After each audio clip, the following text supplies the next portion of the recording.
Classificação indicativa. Livre para todos os públicos.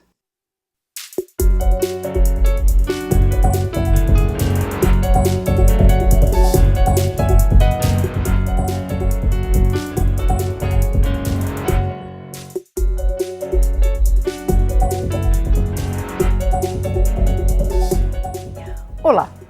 A Câmara dos Deputados adiou por 60 dias o término da Comissão Parlamentar de Inquérito que investiga a FUNAI e o INCRA.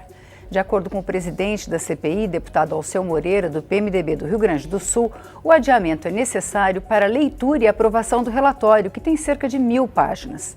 Desde seu início, a CPI foi cercada por polêmicas. Parte dos deputados afirma que ela foi criada para criar dificuldades para a defesa dos direitos de indígenas, quilombolas e trabalhadores rurais.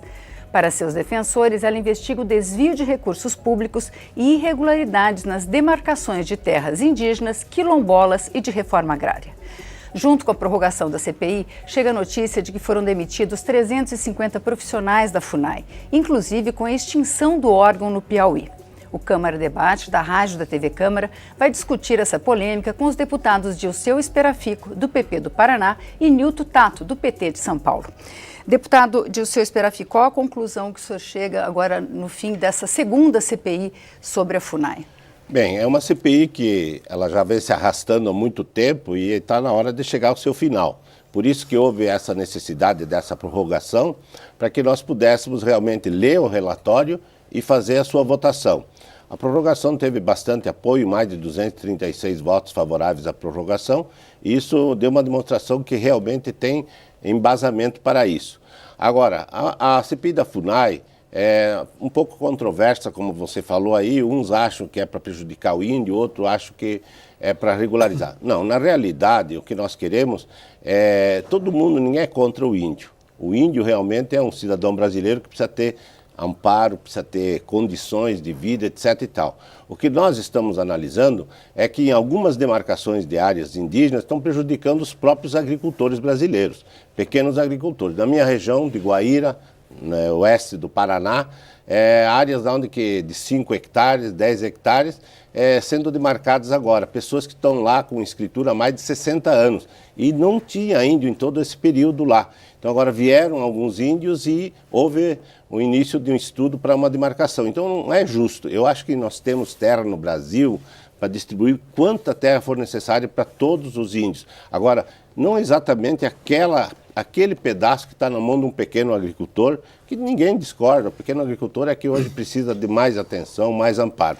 Então, na realidade, nós queremos que essa CPI chegue ao seu final, veja se tem alguma demarcação de áreas irregulares, que seja corrigido, e se há desvio de recursos também, porque no Brasil hoje é comum ouvir falar de desvio de recursos. Então está na hora de nós colocarmos um basta nisso e esclarecer. Não tem. Então não há necessidade de ter medo da CPI se realmente está todo mundo trabalhando corretamente. As entidades que estão realmente trabalhando corretamente não precisa ter medo que a CPI não vai fazer nada com elas. Pelo contrário, vai dar um aval, vai dar um grau de garantia que o seu trabalho está sendo correto. Então, na realidade, a finalidade da CPI é essa e nós queremos concluí-la. Deputado Nilton Tato, qual a sua avaliação dos trabalhos da CPI até agora? Acho que tem uma preliminar aí que é importante esclarecer o quão é importante a terra para os povos indígenas. Os estudos mostram que no Brasil tinham de 3 milhões a 6 milhões de indígenas, cerca de 1000 povos diferentes, quando na época do descobrimento. E essa população foi decaindo, assassinada, enfim, de várias formas.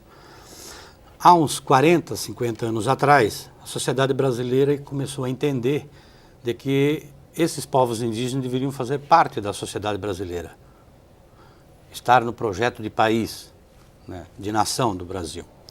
E começou a reconhecer os direitos aos territórios.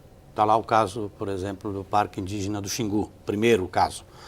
E de lá para cá, na medida que se avançou o reconhecimento e demarcação de terras indígenas, esta população que tinha chegado a 250 mil, de 3 milhões a 6 milhões, chegaram a 250 mil, começou a crescer. Hoje a gente tem por volta de 1 milhão de indígenas no Brasil. Então mostra a correlação de terra com a possibilidade de manutenção desta população, dessa diversidade cultural. O que a CPI, tanto a primeira como a segunda, vem, tá? E eu acho que fica bem claro na fala do deputado Dirceu Esperafico, tá? É de que há setores da sociedade que não aceitam de forma nenhuma reconhecer e demarcar as terras indígenas. É esta a grande questão que está por trás. Então nós tomamos uma decisão, está lá na Constituição, que eles têm direito a essa terra.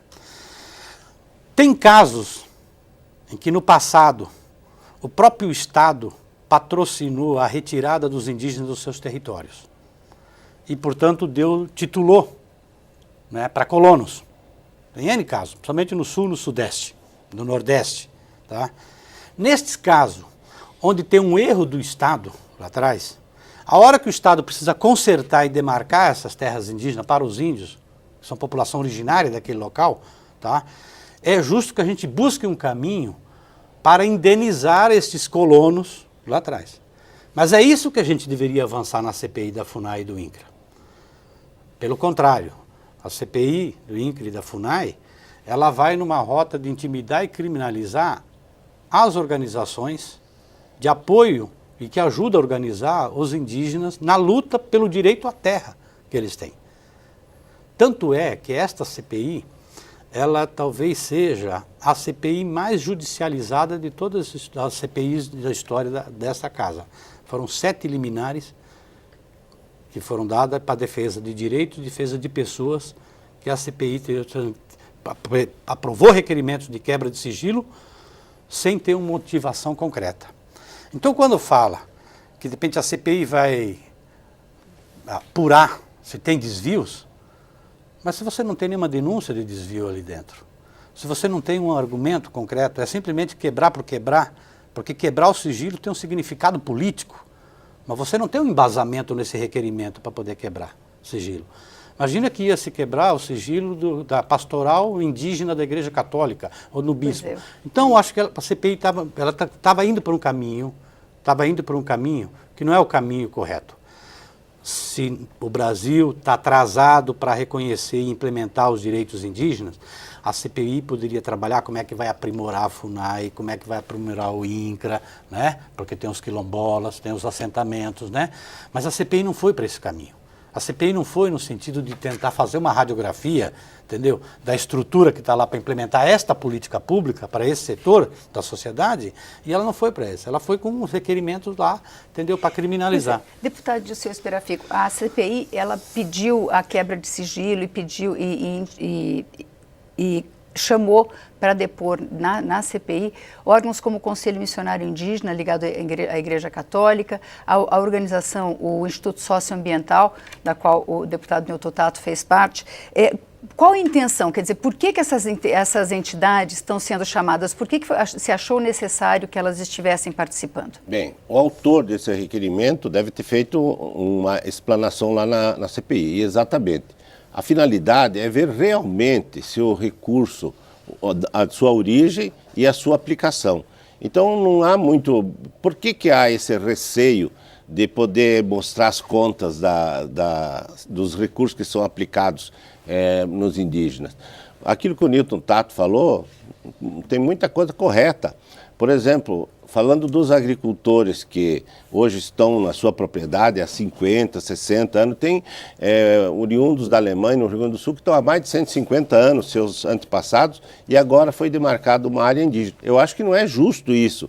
Seria justo se fosse adquirir essa propriedade do agricultor para repassar para os indígenas. Mas como nós temos uma área tão vasta no nosso Brasil, nós temos aí 65%, 63% do território nacional ainda em florestas e em matas que não foram nada abertas para o agronegócio, nem para pecuária, nem para agricultura, há espaço realmente para aplicar. E também existem no Brasil muitas fazendas ociosas, na realidade, e dessas fazendas eu creio sim que o governo devia desapropriar, não expropriar, mas desapropriar, pagando o valor justo e poder repassar para as comunidades indígenas. Ninguém é contra que os indígenas tenham as suas áreas. Eu sei de muitos lugares de uma convivência tranquila entre agricultores e entre indígenas, inclusive se ajudando, porque a cooperação mútua entre eles às vezes resulta em bons resultados para os próprios indígenas, onde eles têm uma sobrevivência mais tranquila, onde eles têm a possibilidade de ter uma renda melhor e assim por diante. Então, há realmente uma dúvida muito grande aí e parece que foi voltado assim, um pouco para a ideologia. E quando as coisas são voltadas para a ideologia, é muito difícil de haver uma conciliação. Eu acredito que na CPI faltou talvez um diálogo entre os dois lados que defendem e os que são contrários, os que são a favor da CPI, para se ver realmente aquilo que você quer. Eu senti na comissão muito radicalismo de certas pessoas e isso realmente dificultou nosso trabalho. Deputado Nilton Tato, essa ideia de destinar outras áreas a comunidades indígenas, porque a área original delas estaria ocupada, isso é viável? Como é que isso funciona na dinâmica da sobrevivência indígena? Isso que é importante, deputado, entender. A relação de um grupo indígena, né, de uma população tradicional, não só no Brasil, como em qualquer parte do mundo, ela não é só uma relação econômica com a terra, com aquele espaço. Né? Tem uma relação cosmológica, dos espíritos, do cemitério. Essa precisa entender. Você tem determinados grupos indígenas que quando você tira do local deles, tá? Se você transferir para outro local, você acaba com aquela comunidade. Tá? Então, isso que precisa entender. Então, nós vamos avançar no Brasil, se a gente precisamos avançar na ideia da indenização, tá? De desapropriar, quando é título bom, quando não é resultado de grilo, lógico, tá? De grilagem. Tá? Mas precisamos partir do pressuposto de entender, entendeu, o conjunto daquela comunidade, os valores daquela comunidade, a cultura daquela comunidade. Tá? Então, ela tem uma outra relação. Isso vale para qualquer grupo, qualquer grupo. Se você pega um colono que depois está lá há 60 anos, né, 70 anos no local, ele criou relações na comunidade. Criou relações na comunidade. Esse é o grande problema. Pois bem, só que nós temos lá, como garantido na Constituição, o direito originário daquele povo. Tá? É por isso que o direito, tá, daquele povo indígena sobre aquele território, tá, ele vale mais do que o direito ali de propriedade daquela comunidade. Ou daquela família. Então, isso é uma questão que precisa colocar. Então, quando fala assim, não é ideologia. Isso é um debate, entendeu, histórico no Brasil e que chegou a essa conclusão, tá, baseado, inclusive, em legislação que você tem no mundo inteiro e de outros países que reconhece isso. Então, quando fala assim, nós não aceitamos de forma nenhuma, entendeu? Que o Estado brasileiro vai lá e reconheça e demarque as terras indígenas. Nós queremos trazer aqui para o Congresso, como a história da PEC 215, quando você tem uma conjuntura, que vocês têm maioria hoje aqui no Congresso Nacional, e não dá para dizer que esta maioria aqui, ela representa, para essa questão específica, ela representa o ponto de vista da sociedade brasileira. A sociedade brasileira quer a presença dos indígenas, eles querem a sobrevivência deles, eles querem o reconhecimento desse território. Então, entender que o território é fundamental e que a relação que eles têm com o meio ambiente, com aquele espaço, não é só uma relação econômica de sobrevivência para encher a barriga, né? Entendeu? Não é só isso, como diz o ministro, né, agora, tá? Entendeu? Não é só isso. A relação deles é outra. Então, precisamos ter esse entendimento. E este espaço para este debate dentro da CPI, ele não teve. E eu queria só complementar uma outra coisa. Tá? Nós apresentamos uma série de outros requerimentos lá dentro da CPI. Esses requerimentos que a bancada, podemos dizer assim, a bancada ruralista apresentou, ela não tinha embasamento para poder justificar de que estas entidades, entendeu, estão desviando recurso. Até porque os relatórios dessas entidades, eles são relatórios públicos, publicados, passam por auditoria, e como eles têm reconhecimento do Ministério da Justiça, né, como sociedade, OCIP, né, organizações da sociedade civil, passa pelo crivo do Ministério da Justiça e quando se trata de recursos públicos, passa por a própria fiscalização do Tribunal de Contas da União, quando se trata de recursos federais. Não tem nenhum caso de denúncia de desvio de dinheiro. Então por que vai ter requerimento lá para quebrar sigilo deles? Não tem. Por outro lado, nós apresentamos requerimentos de caso que tem operação da Polícia Federal no Mato Grosso. A CPI não aprovou e não quis aprovar. Tem casos que está na justiça das milícias armadas, né, que por trás você tem empresas, entendeu? Né, no Mato Grosso do Sul, tem casos que está lá a polícia, né, o Ministério Público seguindo frente, e nós não conseguimos avaliar na CPI. Então, eu estou falando assim, não é este o caminho que a gente queria. E não é esse o caminho que a gente quer. A gente quer o caminho e fala assim, nós temos uma situação grave ainda do ponto de vista de reconhecimento dos territórios, muita terra para demarcar, nós temos situação grave na área de saúde, tá? De busca de alternativa de desenvolvimento sustentável para essas comunidades, tá? A mesma situação dos quilombolas, a mesma situação dos assentamentos de reforma agrária, e a CPI precisaria ajudar nesse caminho. A gente vai continuar essa conversa daqui um pouquinho. A gente vai fazer um pequeno intervalo, até daqui a pouco.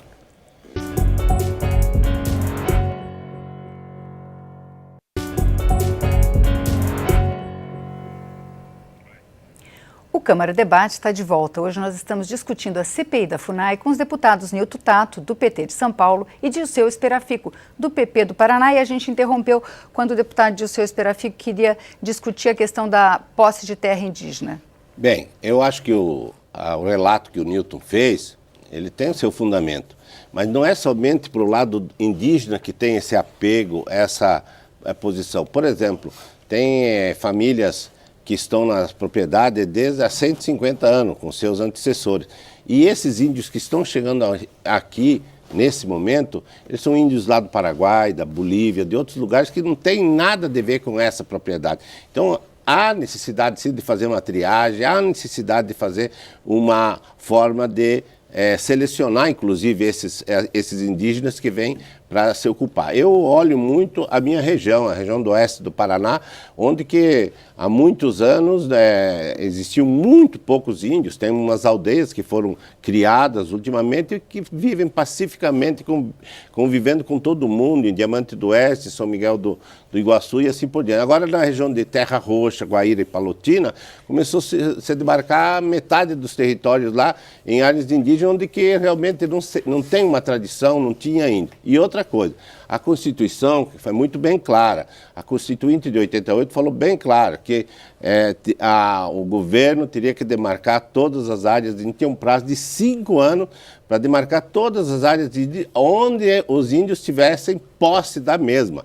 Então, aonde que eles não estavam, não é amparado pela Constituição que eles têm que chegar e assumir.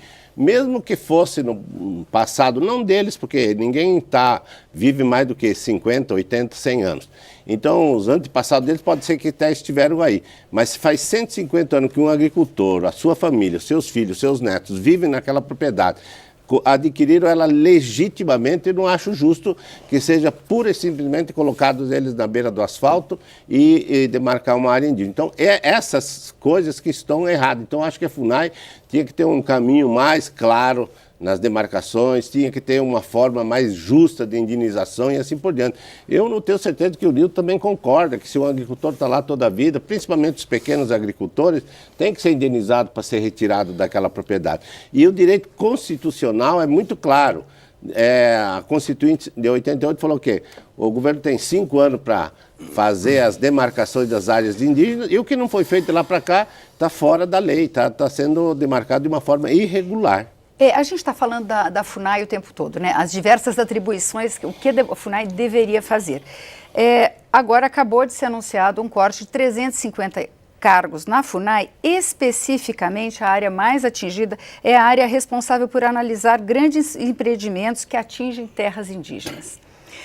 O governo já sinalizou no sentido de aumentar a área que pode ser desmatada na Amazônia Legal. O senhor acha que está havendo um esvaziamento da FUNAI, deputado Nilton Tato? Como é que o senhor vê a expectativa disso? Está. Estou falando assim, a movimentação aqui dentro do Congresso Nacional, o conjunto de proposições que tem aqui, como a PEC 215, por exemplo, tá? E a própria CPI. Agora, com o ministro Serragno no Ministério da Justiça, que era o relator da PEC 215 aqui, então se consolida agora dentro da FUNAI, na execução da FUNAI, o desmantelamento da FUNAI. Estes cargos, boa parte desses cargos são os cargos lá da ponta, das administrações regionais. Você imagina que quem que é o ente público que é responsável por gerir as políticas para as populações indígenas é o governo federal.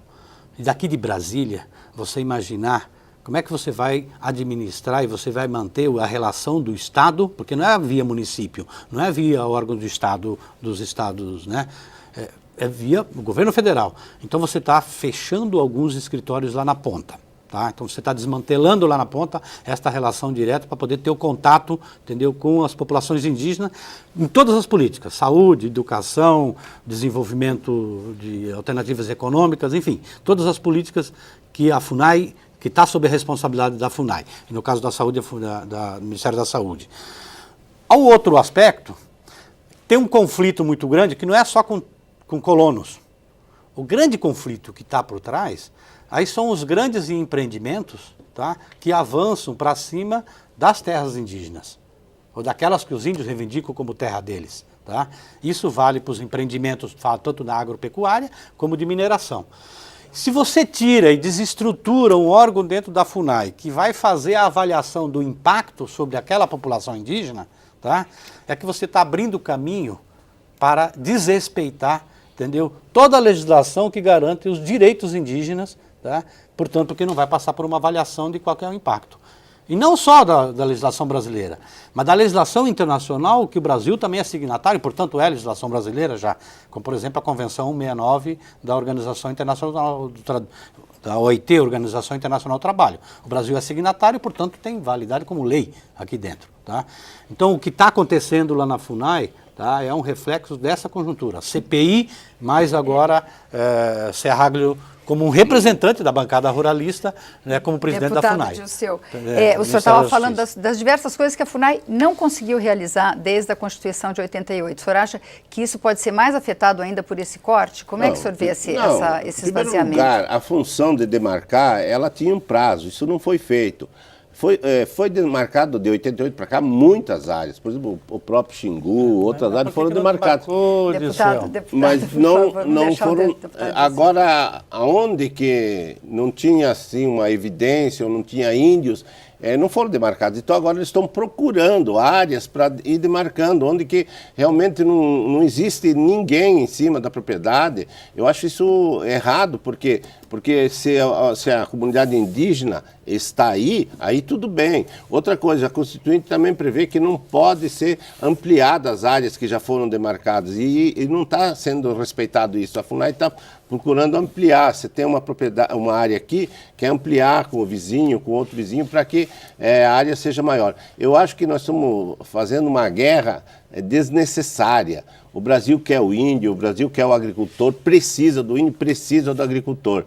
Só que a forma que veio conduzido nos últimos anos não está correta. Precisamos ter tranquilidade e ver para que vai demarcar uma área pequena aí de 50 hectares, se temos a possibilidade de dar 1.000 hectares para os índios num outro local, onde que não afeta ninguém, onde que não tem problema nenhum. Então essas coisas que estão erradas. E quanto aos desvios de dinheiro, tem que ser muito claro. Tem que ver onde é que vai o dinheiro da FUNAI, sim, porque se é um orçamento grande e ele não dá resultado. Eu conheço índios em várias regiões, no Mato Grosso do Sul, no Paraná, que estão passando necessidade, não recebem a sua bolsa, não recebem a sua comida, não recebem o seu atendimento hospitalar, não recebem a medicação e assim por diante. Então, há um desvio realmente, precisa esclarecer. Se não está tendo desvio, vai ser dado um aval, vai ser dado um status de boa conduta para a FUNAI, mas não é o que está acontecendo. O senhor vê esse problema na atuação da FUNAI? Isso pode se agravar. Sim, primeiro só dizer assim, o Estado brasileiro não demarcou nos 5 anos. Tudo aquilo que envolve questão agrária, questão fundiária no Brasil é uma dificuldade para você implementar a legislação. E eu chamo a atenção. Acompanhe agora, por exemplo, a implementação do cadastro rural, do Código Florestal, a implementação do Código Florestal, a dificuldade que tem para poder implementar.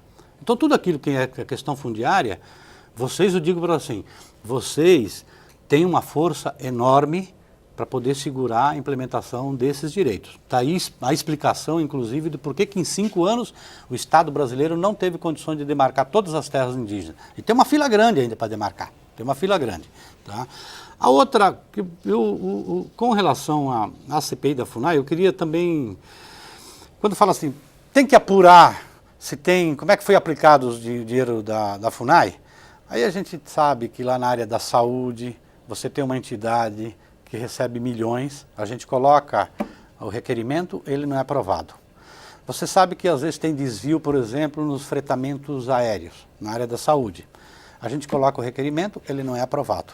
Então os requerimentos que nós fizemos lá para dentro da CPI, ele não foi nem pautado, Serafim. Sabe que o deputado Alceu Moreira não pautou. Por que não foi pautado, né? Ou mesmo de compra irregular de lote, de venda irregular de lote no INCRA, lá no Mato Grosso, também não foi pautado. Né? E ali você tem casos concretos de denúncia. Nos requerimentos que foram apresentados, aí, entendeu, pelo deputado Nilson Leitão, né, ou da deputada Tereza Cristina, você não tem nenhum vazamento que justifique. Então, a CPI não pode, vocês têm maioria lá, vocês têm a coordenação da CPI, tá? O que a gente pede é que não é este o caminho que vocês estão adotando. Se tem coisa irregular, nós teríamos que apurar a coisa irregular. Mas buscar um caminho que aponte saída para a gente garantir o direito dos povos indígenas, garantir o direito dos quilombolas, né? Garantir o desenvolvimento dos assentamentos de reforma agrária, que são políticos que estão sob responsabilidade da FUNAI e do INCRA. É esse o caminho que nós temos que fazer. 30 segundos para a gente encerrar, deputado. Veja uma coisa, hoje o agronegócio na área de grãos e agricultura utiliza 8,5% do território nacional, enquanto a 13,5% do território é demarcado em áreas indígenas. Então há uma correlação aí que não está batendo. Então talvez tenha áreas indígenas que não estão sendo utilizadas, somente foram demarcadas, e dentro desses 8,5% do território nacional que está sendo utilizado para produzir, que é o que está salvando o nosso país, tem gente querendo tirar desse pedaço para passar para áreas 30 indígenas. segundos, deputado. Não, é importante dizer o seguinte, das terras indígenas, somente 3% é desmatada. A floresta que eles conservam ajuda, inclusive, a dar umidade para a região de produção agrícola, da produção de grãos. Então você não sabe o bem enorme que essas terras indígenas faz para a população brasileira e inclusive para o agronegócio. O dia que o agronegócio entender melhor isso aí, vai defender com mais afinco a demarcação das terras indígenas. Muito obrigada, deputado Nilton Tato. Muito obrigada, deputado Gilson Esperafico. O Câmara Debate termina aqui. Você pode rever ou compartilhar este ou outros programas na nossa página câmara.leg.br/Câmara Debate. Nós também estamos no YouTube. Obrigada pela audiência e até a próxima.